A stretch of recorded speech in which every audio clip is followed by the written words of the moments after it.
Most welcome everyone at my YouTube channel Study with Satish. This is one important topic, retirement of a partner in class 12th accountancy. So now we are going to discuss about this point. So now see and try to understand. This is the important for you. A partner has the right to retire from the firm after giving due notice in advance.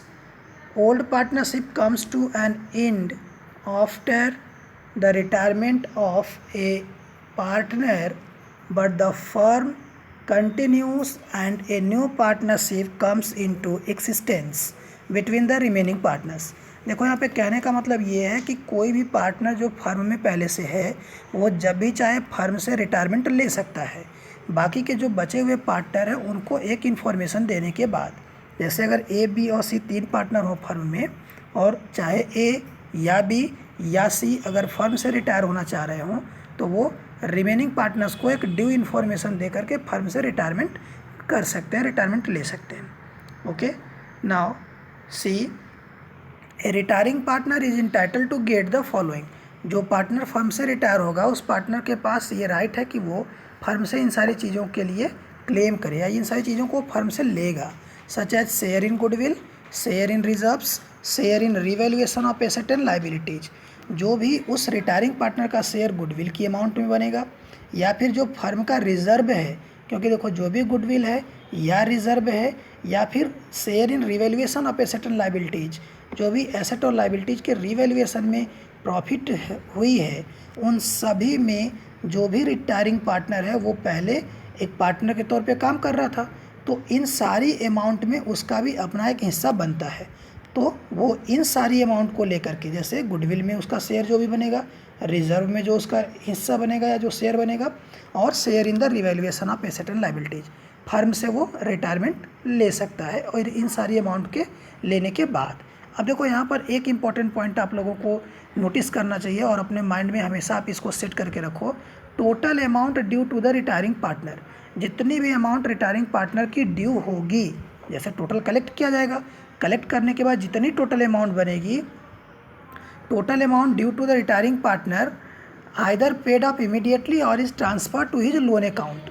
ठीक है, या तो उसको total paid कर दिया जाएगा immediately या फिर उस रिटायरिंग पार्टनर के लोन अकाउंट में ट्रांसफ़र कर दिया जाएगा, जो कि उसको पेड किया जाएगा बाद में। ठीक है, अब देखो यहाँ पर एक इम्पॉर्टेंट पॉइंट आपका बनता है अकाउंटिंग ट्रीटमेंट। जब हम रिटायरमेंट ऑफ अ पार्टनर की बात करते हैं, रिटायरमेंट ऑफ अ पार्टनर में जाते हैं, तो वहाँ पे हमें calculation of new profit sharing ratio, new profit sharing ratio को कैलकुलेट करना होगा। देखो अकाउंटिंग ट्रीटमेंट जैसा कि आप देख पा रहे हो, these are the accounting treatment arise on the retirement of a partner. जब भी एक पार्टनर रिटायर करेगा फर्म से तो ये सारे कैलकुलेशंस हम लोगों को करने होंगे, such as calculation of new profit sharing ratio and gaining ratio of the continuing partners. जो भी कंटिन्यूइंग पार्टनर है, जैसे मैंने एग्जांपल आपको लिया ए बी और सी तीन पार्टनर हों, अगर मान लो suppose that C is taking retirement, तो ए और बी जो फर्म में बचे अभी हमारे, वो दोनों पार्टनर के अब रेशियोज़ क्या होंगे। ठीक है, ट्रीटमेंट ऑफ गुडविल, गुडविल का ट्रीटमेंट हम लोगों को करना पड़ेगा। Treatment of revaluation of asset and liabilities, asset और लाइबिलिटीज़ के रिवैल्यूएशन की भी हम लोगों को यहाँ पे ट्रीटमेंट करने होंगे। और ये सभी जर्नल एंट्रीज़ आप लोगों ने admission of a new partner में पढ़ा हुआ है। जैसे अगर हम ऊपर बात करें calculation of new profit sharing ratio and gaining ratio में, तो आप लोगों ने एडमिशन चैप्टर में ये कैलकुलेट किया है। न्यू रेशियो और गेनिंग रेशियो को आप लोग यहाँ पे कैलकुलेट करोगे। आपको मैं बता दूं gaining ratio is equal to, अब जैसे देखो अगर हम लोग गेनिंग रेशियो की बात करें तो गेनिंग रेशियो जब आप कैलकुलेट करने जाओगे तो new ratio minus old ratio, ये फार्मूला होता है। अभी हम लोग आगे डिस्कस करेंगे उसके बारे में।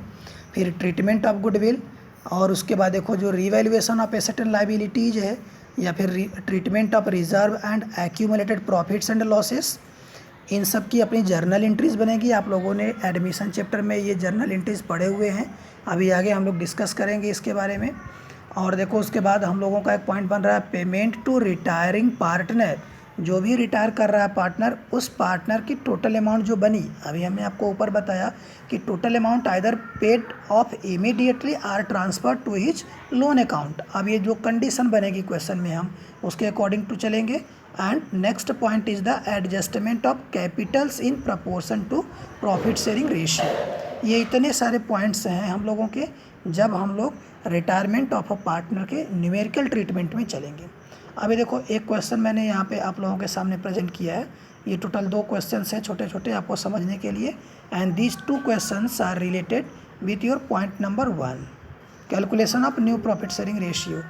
देखो जैसे यहाँ पे अगर हम इस क्वेश्चन नंबर 1 की बात करें, आप देख पा रहे हो क्लियरली यहाँ पे देखो A B and C are partners sharing profits and losses in the ratio of 3:2:1। Calculate new ratio when. देखो 3 केसेस हैं। अगर हम मान लें कि A retires, B retires and C retires from the firm, तो जो रेशियो है इनके पहले के 3:2:1, इसमें से अगर ए रिटायर कर जा रहा है तो उसके बाद देखो बी और सी 2 पार्टनर बच रहे हैं हमारे, तो बी और सी का रेशियो क्या बनेगा, 2:1 बन रहा है। तो बी और सी के रेशियो बने हमारे न्यू रेशियो 2:1। सेम उसी तरीके से अगर फर्म से बी रिटायर कर जा रहा हो तो बी को अगर हम हटा दें तो ए और सी बचा फर्म में, तो इनका रेशियो बन गया 3:1 का। सेम उसी तरीके से सी को अगर हम फर्म से रिटायर्स पार्टनर मान लें, then remaining ratio between A and B is 3:2। I suppose that this first question you are getting clearly, no doubt. Now see the second one. A, B and C were partners sharing profits in the ratio of 5:4:3। तो अगर हम A की बात करें तो A के लिए कितना हो जाएगा 5/12, for B 4/12 and for C 3/12। Now see the C retired and his share was taken up by A and B in the ratio of 3:2। Find out the new ratio। Point को ध्यान दीजिएगा, जैसे ही partner C retire हो रहा है तो सी का ratio कितना क्वेश्चन में 3/12। अब ये 3/12 का जो रेशियो पार्टनर का है उस रेशियो को क्या कर रहे हैं, A and B in the ratio of 3:2। A and B was taken up in 3:2 ratio. तो अब जब आप हम इस क्वेश्चन को हम लोग सॉल्व करेंगे तो देखो यहाँ पे होगा क्या, A will gain, how much gained by A, 3/5। Why 3/5? Because question आपका ये कह रहा है कि देखो ध्यान दीजिएगा लास्ट पॉइंट पे, his share means retiring partner share was taken up by A and B in the ratio of 3:2 means 3/5 for A and 2/5 for B. किस पार्टनर का शेयर, रिटायरिंग पार्टनर का। तो रिटायरिंग पार्टनर का शेयर कितना बन रहा है मेरा 3/12। अगर हम ऊपर के रेशियो को देखें 5:4:3 में, तो सी का रेशियो क्या बन रहा है 3/12। Then A will gain 3/5 of 3/12। 3/5 क्यों, क्योंकि ए और बी उस रेशियो को 3:2 के रेशियो में ले रहे हैं। तो हमारा जो ए का रेशियो बनेगा वो 3/5 of 3/12 means 3 3 9 and 5 12 60। 9/60 gained by A from C. तो ए का अब न्यू शेयर क्या हो जाएगा, 5/12 तो उसका पहले से ही है और 9/60 उसको बाद में मिल गया। हम दोनों को ऐड कर लेंगे 60 और ये 12 एलसीएम लेते हैं तो 60 हो गया। बाकी का आप इसको जब ऐड कर रहे हो तो 34/60 बनेगा। सेम उसी कंडीशन पे आप बी को कैलकुलेट कर लो। B will gain 2/5 of 3/12 means 2/5 of C's ratio. तो 2/5 of C's ratio 3/12। Then if we are going to calculate this then it is 6/60। So B's new share will be 4/12। तो B का पहले का ratio है, जबकि A B और सी तीनों partner थे। अब 6/60 उसको सी से रिसीव हो जा रहा है, तो टोटल बन गया बी का कितना 26/60। Now we can say that new ratio for A 34/60 and for B 26/60 and it is 34:26/60। अब अगर हम इसको मिनिमाइज़ करें तो 17:13 का रेशियो बनता है ए और बी, जो कि रिमेनिंग पार्टनर है फर्म में after getting the retirement of C. Okay, so this is the information related with the retirement of a partner while we are going to calculate the new ratio. Okay, see this video and